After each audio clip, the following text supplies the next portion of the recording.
That was beautiful, by the way. Thank you, guys. Just can't get onto my phone.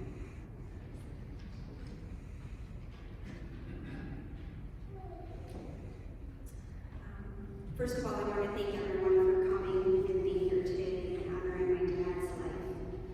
It means so much to us and our family. He died peaceful with dignity and respect. But the Lord called him, and now he's the boons of his home and rejoined with his brothers and sisters. My dad, he was the best. I am so grateful and so blessed to have had him in my life. At the end of his life, I finally understood what my dad meant all these years. Family is all that matters. He fought the cancer battle for us, for his family. He fought to make sure that we would be okay, especially Mommy. He loved you, Mommy, so much. Right now, it is tough, but I find strength and comfort in the memory of all his attributes. He was so brave, definitely not a quitter. He was a simple man, a kind, wise, patient, positive, and selfless. In hindsight, my dad had a good life. He had a great life. He conquered life and achieved all his goals. He survived World War II and the Japanese. He graduated high school at Ateneo, São Paulo, graduated with a bachelor's degree in chemical engineering at the Baco Institute of Technology in the Philippines. In 1972, he accepted a ticket to America on an engineering research project to lecture on coconuts at the Texas A&M. This was probably because of my mom, to get closer since she was already in America. In 1974, he came to Blue Island, not realizing that this was his real life home, and got the fairy tale marriage, having 3 children and 10 beautiful grandkids. He got to fulfill one of his dreams by building a stone access road into the deep mountains of the Philippines for his plantation and for the people of his city, San Cristobal. And lastly, we must never forget, he made the Sharpie. This small town mountain boy came to America and made the famous Sharpie Expo and the Sharpie highlighter. Not only did he highlight our life personally, but he literally color highlighted everyone else's life in the world. So anytime you pick up a Sharpie pen, remember my father. He did that, and he will be smiling back at you. He was always smiling and laughing. The best is when he would laugh at his own jokes. Sometimes I had no idea what he was saying, but it didn't even matter, because all he would do was soak in his smile and his happiness and absorb his positive energy. His smile was contagious, yet comforting. The best advice my father gave me was, do not worry and be God. There is always a way. Truthfully, he was my way, and now I must find another way. For everything I am today, my father showed me the way. He had a huge impact in my life, but I know his voice will echo in my mind, and I will continue, and he will continue to guide me on the right path. With that, I leave with a poem. We think about you always. We talk about you still. You have never been forgotten, and you never will. We hold you close within our hearts, and there you will remain, to walk and guide us through our lives until we meet again. Dad, I love you, and will miss you very much.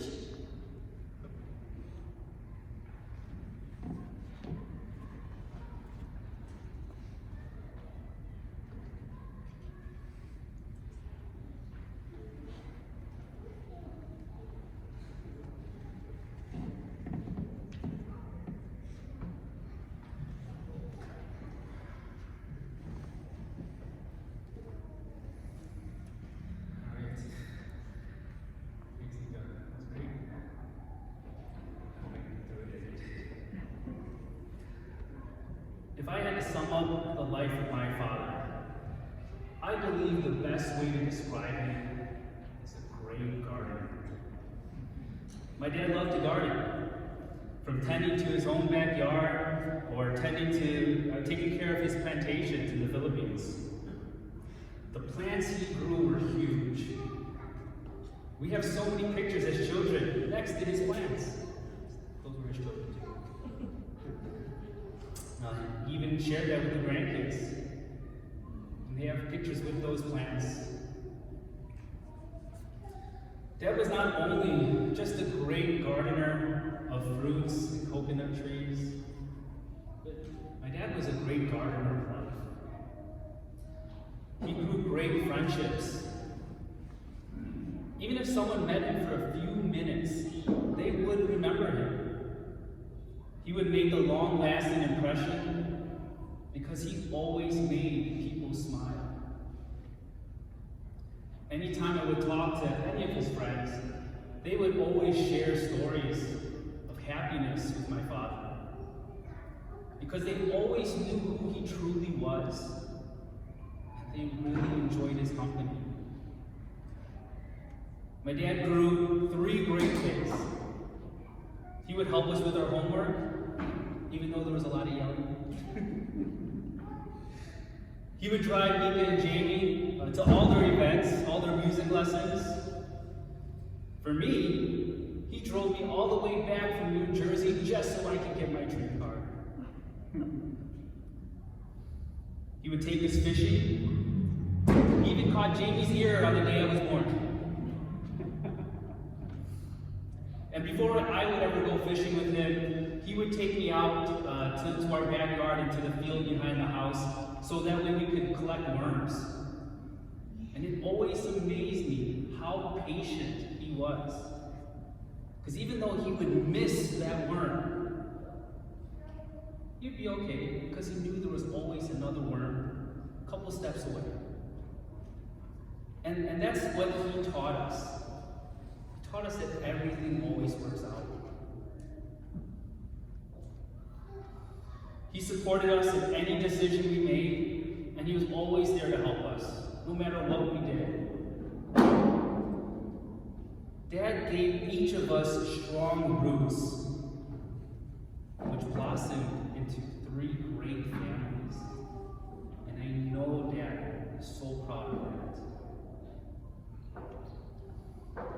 My dad grew a great love.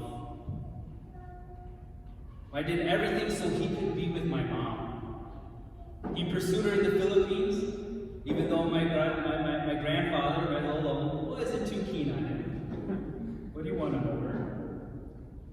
And then, like Ika said, he followed her all the way to America. He found a way, as things worked themselves out. And he found a way to be with my mom here.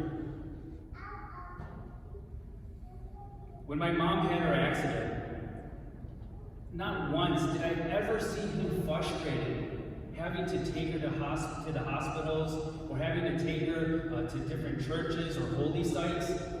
He sacrificed everything. He wanted to do everything to make sure that my mom healed, because he loved her so much.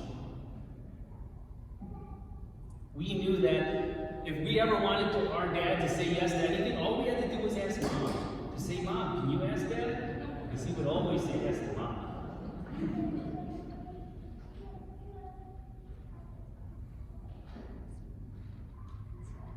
We could see Dad's love for Mom every day.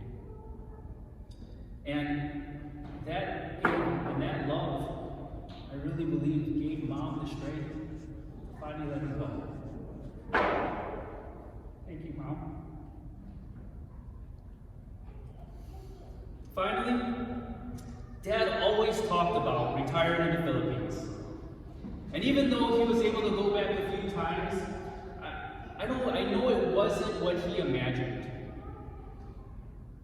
It wasn't just about his land and his childhood home, but it was the people in the Philippines that he wanted to retire to. His brothers, his sisters, his cousins, his mom and dad, and all of his childhood friends, those that were here, he was hoping they would go meet with him there as well.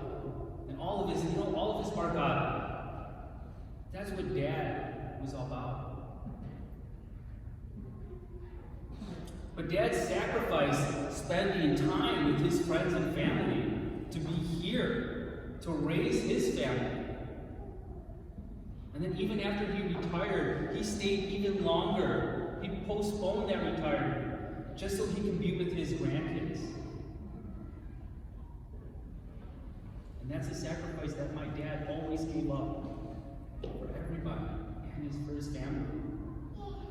Dad was such a good person, and he was such a great gardener, that his selflessness grew his soul.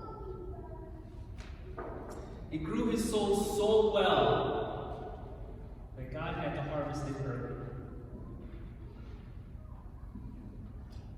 So now God can share Dad's soul with his family and friends that are now in heaven. And now he can be happy with them in heaven. And finally retire. But I know Dad's not done being a great gardener. I know that he is preparing the lands in heaven for all of us. And he'll be so excited when one day we finally see him and he will show us all that he has grown.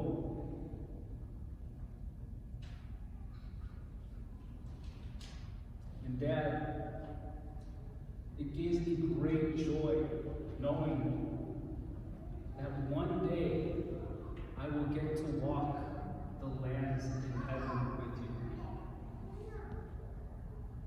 Thank you for everything, Dad.